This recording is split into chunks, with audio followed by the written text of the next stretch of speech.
기고 IFRS 17 측정 진단과 문제 해결 대안 위험 조정 3. 눈앞에 다가온 IFRS 17 시대 현안 점검 유종환 법무법인 화현 금융전문위원. 위험 조정의 계리 모델링의 비교 IFRS 17 vs. 세. 본고에서는 금융감독원이 시행 예정인 감독회계기준셉의 라 위험 조정 요건을 살펴보면서 라에 관한 자세한 계리 모델링의 기술적 측면을 살펴보자.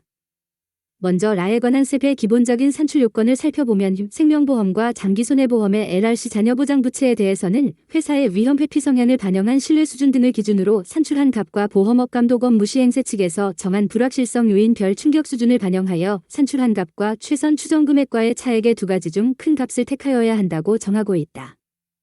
자동차 보험을 포함한 일반 손해보험의 경우에는 위 두 가지의 최선 추정금액 분포의 표준 편차 50%에 해당하는 금액의 세 가지 중에서 가장 큰 값을 택하여야 한다.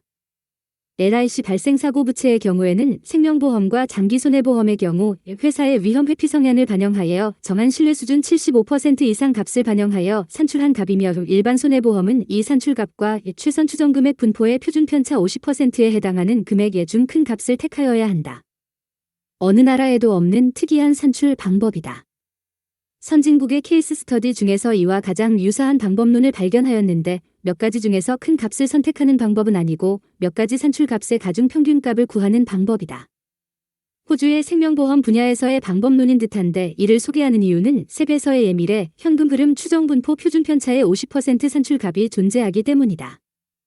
나중에 자세히 논의하기로 하고 호주의 생명보험 분야에서 가중평균값을 구하기 위한 방법론 세 가지는 첫째, BAR 백류의 리스크의 신뢰구간 75에서 80% 중 선택값이며 두 번째는 TBAR 테일 VAR의 미디언 즉 분포의 50%의 타일보다 큰 분포의 평균값과 75에서 80% 중 선택값의 차이 값, 마지막으로 미래 현금 흐름 추정 분포 표준 편차의 50% 산출값인데 가장 큰 값을 택하는 것이 아니라 세 가지 값의 가중평균을 취한다. 자세한 사항은 너무 복잡한 잊으면 관계로 생략하고 마지막으로 기업 수준에서 선택한 신뢰 수준과 가중평균으로 산출한 날을 고시계약그룹의 개별 추산액 OSKS 아웃스탠딩 리저브과 보험료, 부채금액 기준으로 배분한다. 기업 수준에서 추정한 날을 계약 포트폴리오와 고시 수준으로 하향 배분할 수 있다는 기준서의 원칙에 따른 것이라 할 수 있다. 그러나 선진국의 한 가지 담보로 구성된 계약의 경우에는 적용 가능하지만 또 국내의 여러 담보들이 하나의 계약에 존재하는 손해보험의 장기보험과 일반 손해보험 특히 자동차 보험에는 적용하기가 힘들다고 판단된다. 이러한 탑다운 방법에서 하향 배분 기준 중의 하나인 미결 보상권 오펀 클레임 GAOS가 빈도와 심도의 특징을 직접 반영하기는 불가능해 보이기 때문에 일반 손해보험, 특히 예를 들어 자동차 보험의 대인배상책임 담보와 대물배상책임 담보, 자손자기 신체사고 자상 자동차상의 담보와 자기 차량 손해 담보의 다른 특성이 무시된다는 치명적인 원칙 위배 가능성이 존재하기 때문에 바텀업 방법을 택하여야 한다. 호주에서 생명보험과 손해보험 사이에 큰 논쟁이 있었던 이유 중의 하나이며 아마도 생명보험과 손해보험 각자의 선택 방법으로 모델링하고 있을 것으로 예상된다. 어쨌든 또 국내 계리 실무에서 너무나 기존의 전통적인 단순한 방법에 머무르고 있다는 것을 지적하고 싶어서 소개한다. 보다 자세한 자료나 실무 기술적 측면에서 깊이 있는 추가적인 설명이 필요하신 분들은 개별적으로 연락 주기 바란다. 보험업계에 종사하고 있는 일부분들은 여러 가지 중 큰 값을 택하는 방법론이 IFRS 17 국제회계기준서에 위배될 수도 있으니 하나의 방법론으로 단일화하여 정하자는 의견을 제시하고 하는데 위 방법론을 보면 유사한 구조이기 때문에 논리적으로 옳다고 볼 수 없다. 기준서에서는 라 추정 방법론은 9월 26일에 눈앞에 다가온 IFRS 17 시대 현안 점검 5편에서 이미 소개하였듯이 기업이 알아서 선택하고 다만 신뢰 수준만 공시하면 된다고 정하고 있다. 보험업 감독원 무시행세 측에서 제시하는 회사의 위험 회피 성향을 반영한 신뢰 수준 등을 기준으로 산출한 값이 기준서에서 제시하는 그대로의 내용이다. 공시가 간단한 듯 보이지만 통계학에서의 신뢰 수준 혹은 신뢰 구간이란 개념은 해당 확률 변수의 확률 분포 확률 밀도 함수 PDF 프라버빌러티 덴서티 펑션에 기초한 개념이다. 입력 변수의 범위 즉 충격 값 예를 들어 120% 해당 값소 구할 수 없는 추정치이며 소위 최선 추정 입력 값에 따른 산출값과 충격 입력 값에 따른 산출값의 차이로서 오히려 결과적으로 몇 %의 타일에 해당된다는 산출 결과값에 불과하다. 그래서 유럽 일부 기업들에서 채택한 방법론이 하나의 충격 수준을 적용하는 것이 아니라 충격 수준의 시나리오를 최소 30여 가지 이상을 산출하여 해당 현금 흐름의 확률 분포를 추정하는 것이다. 그렇게 하여야 신뢰 수준의 공시요건을 충족할 수 있기 때문이다.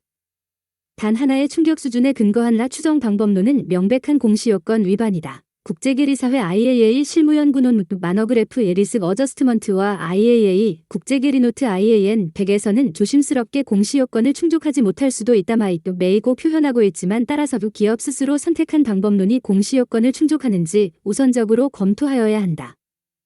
다음은 최초 인식 시점에 추정한 날을 미래 자녀 서비스 기간에 어떻게 배분하고 이후 후속 측정 시에 그 결과가 어떻게 재무제표에 표시되어야 하는지 살펴보자. 보통 CSM 배분만 있다고 생각하는 듯 라도 미래 자녀 서비스 기간과 최종 보상 종결 기간까지 배분하여 보고 기간마다 배분 금액분을 이익으로 인식할 수 있다. 라는 기업마다의 비금융 위험에 관한 위험 선호도 혹은 위험 깊이도 리스크 프리퍼런스 디그리 오브 리스크 어버전에 따라 다를 수밖에 없다. 즉 기업 수준의 주관적인 불확실성 추정치이며 따라서 경험 조정 익스피어리언스 어저스트먼트치는 개념상 존재할 수 없다. 다만 계약의 경계 시점까지의 자녀 서비스 기간에 대해 재측정한 라값 시 해당 서비스 기간에 대해 전 보고 기간에 배분한 라값과 차이가 있다면 라값을 수정하고 차이 값을 CSM 보험 계약 마진에 반영하거나 혹은 손실로 즉시 인식하고 LC 손실 요소 손실 계약 그룹의 경우에 반영하여야 한다. 추정 조정 에스터미트 어저스트먼트인 것이다. 그렇다면 최초 인식 시점에 측정한 날을 미래 자녀 서비스 기간에 어떻게 배분하여야 하는가?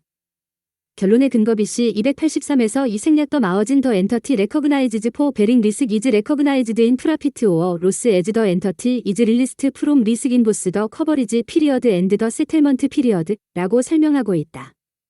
CSM의 배분과 마찬가지로 라도 계약의 경계만이 아니라 그에 덧붙여 보상건 최종 종결 시까지 배분하여야 한다.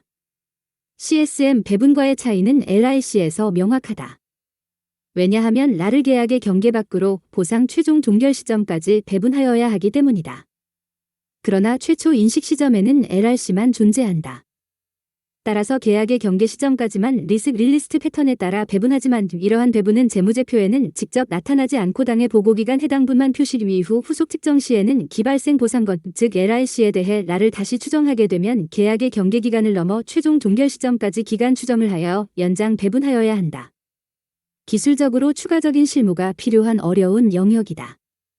하나 더 강조하고 싶은 점은 라가 미래 현금 흐름의 불확실성을 금액으로 표시한 것이기 때문에 보험 서비스 제공에 따라 이익으로 실현되며 심지어 보험 서비스에 속하지 않는 보상 서비스 기간에도 배분하여 보상 서비스 제공에 따라 이익으로 바로 실현된다는 것이다. 보험 서비스는 보험 사고가 발생하여 합법적으로 재무적 보상을 한다는 개념이며 보상 서비스는 그러한 보험 서비스 제공 기간, 즉 계약의 경계를 넘어 재무적 보상을 종결하기 위한 추가적인 보상 기간이다.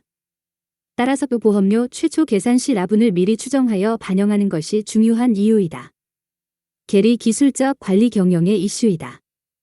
라에 대해 또 하나 중요한 점은 경험 조정 익스피어리언스 어저스트먼트에 없다는 점과 보험 금융 비용 인슈런스 파이낸스 익스펜스도 발생하지 않는다는 점이다.